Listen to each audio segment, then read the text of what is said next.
Bienvenidos a Cine Aparte y gracias por darle play a esta entrega. Hoy quise rescatar de la lista de lo mejor del 2020 una película que se estrenó en el Festival de Sundance del año pasado, donde obtuvo una mención especial, un premio especial. Pocas semanas después concursó en el Festival de Berlín y ahí obtuvo el Oso de Plata, que es el segundo premio más importante de este festival. Y me refiero a la película Never, Rarely, Always, Sometimes, de la directora estadounidense Elisa Hittman. Este título se traduciría al español como Nunca, Rara Vez, A Veces, Siempre, y es así como aparece ya en las plataformas en las que puede rentarse. Y me parece muy bien que se haya respetado la traducción literal, aunque en un principio esta frase puede sonar un poco críptica, queda perfectamente explicada en la que es quizá la secuencia más importante de la película. Nunca, rara vez, a veces, siempre habla de los obstáculos visibles y a veces no tan visibles a los que se enfrenta una joven de 17 años llamada Autumn a partir de que sospecha que está embarazada y decide interrumpir este embarazo. Al comprobar que en su natal Pensilvania no le va a ser posible realizar este procedimiento sin la autorización de sus padres, viaja a un estado en donde hay una organización o varias organizaciones que la pueden ayudar, como es el caso de Nueva York. Autumn es interpretada por Sydney Flanagan en su primer trabajo como actriz y vale la pena tomar en cuenta que es su debut, sobre todo en la escena que explica el título de la película. Nunca, rara vez, a veces, siempre son las opciones con las que Autumn puede responder a las preguntas que le hace una trabajadora social en la organización a la que acude y que son preguntas sobre su historia sexual y sobre cómo han sido sus relaciones de pareja. Esto último con la finalidad de saber si ha sido víctima de violencia sexual. Como se podrán imaginar, es una escena difícil y la cámara permanece siempre frente al rostro de Autumn. Es una escena que se filmó sin cortes y que quedó a la primera toma, lo cual, como mencionaba, vuelve todavía más admirable el hecho de que este sea el debut actoral de Sydney Flanagan.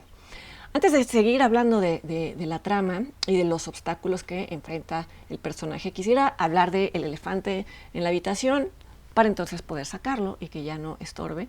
Y me refiero al hecho de que cuando una película, como es el caso de esta, habla del aborto, genera comentarios que tienen que ver con la postura de cada quien sobre el aborto y acaban siendo comentarios viscerales, ya sea a favor o en contra, que no tienen nada que ver con la evaluación o la apreciación de la película misma, siendo esta evaluación el propósito de un espacio como Cine Aparte. Aquí el punto no es debatir posturas personales, sino comentar la eficacia o no, en otros casos, con la que una directora narra una historia donde uno de los elementos es el aborto, ni siquiera es su tema central. Como decía al principio, el tema de nunca, rara vez, a veces, siempre, es la adversidad que enfrenta la protagonista cuando decide no ser pasiva ante su circunstancia y dar los pasos que ella considera los adecuados. Y dar estos pasos implica emprender un viaje que es literal, en tanto se desplaza hacia Nueva York, acompañada de su prima Skylar, y también es un viaje interno, porque en el camino ambas chicas se vuelven aún más conscientes de lo que está en su contra y esta conciencia las va a transformar. En tanto, nunca, rara vez, a veces, siempre, es una película que habla de viajes literales y metafóricos, entonces se podría también considerar una road movie, porque esas son justamente las características de las road movies. Esta película tiene mucho en común, creo, con The Assistant, la asistente de Kitty Green, que fue la primera película que comenté en el año, y ya desde aquella vez decía que esta película pintaba para ser una de mis favoritas del 2021, y la prueba de ello es que siempre vuelvo refiriéndome a ella. Tienen en común ambas películas que en vez de presentar a un antagonista con nombre, cara, apellido y con presencia en la película, muestran que el antagonista de ambas protagonistas es más bien un sistema y un entorno. En el caso de The Assistant no se muestra al productor de cine que acosa sexualmente a las mujeres con las que trabaja, que abusa de ellas, porque el punto de no hacerlo, de no mostrarlo, de no centrar atención en él, es afirmar o sugerir que cuando un hombre poderoso abusa de su poder, suele haber una red de complicidades que se lo permiten. Tan solo en algunos casos por el solo hecho de mirar hacia otro lado. En el caso de Nunca, Rara Vez, A Veces, Siempre, hay una decisión, me parece muy clara, de la directora, de tampoco mostrar al hombre, al hombre o al chico que embarazó a Autumn, ni siquiera de aludirlo.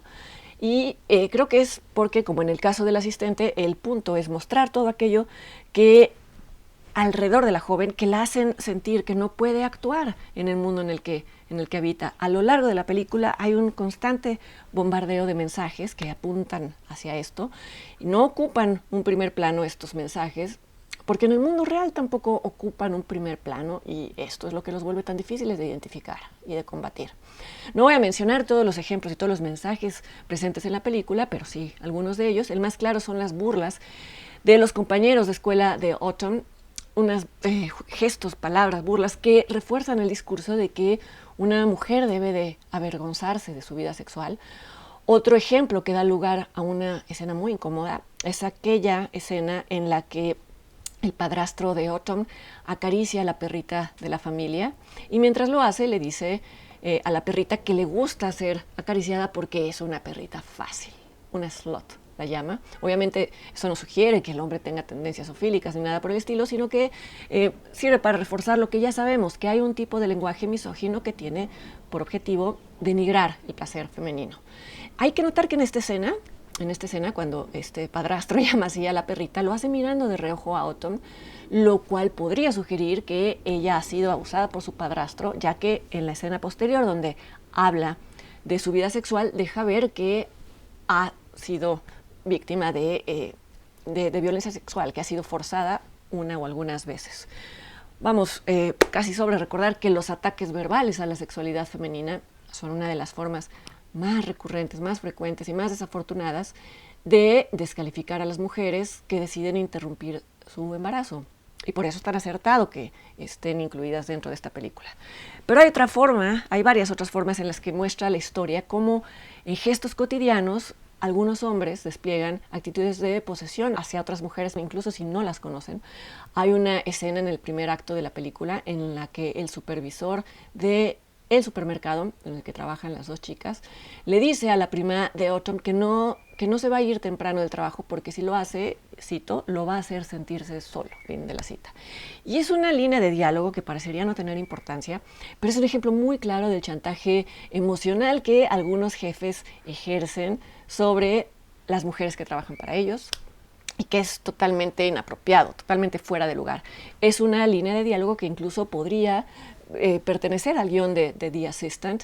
Si vieron esa película, si vieron la cápsula, recordarán que comentaba que en algunos espacios de trabajo se espera que las mujeres cumplan con roles afectivos o con roles relacionados con lo doméstico. Esto es justo lo que sucede en la escena del supermercado.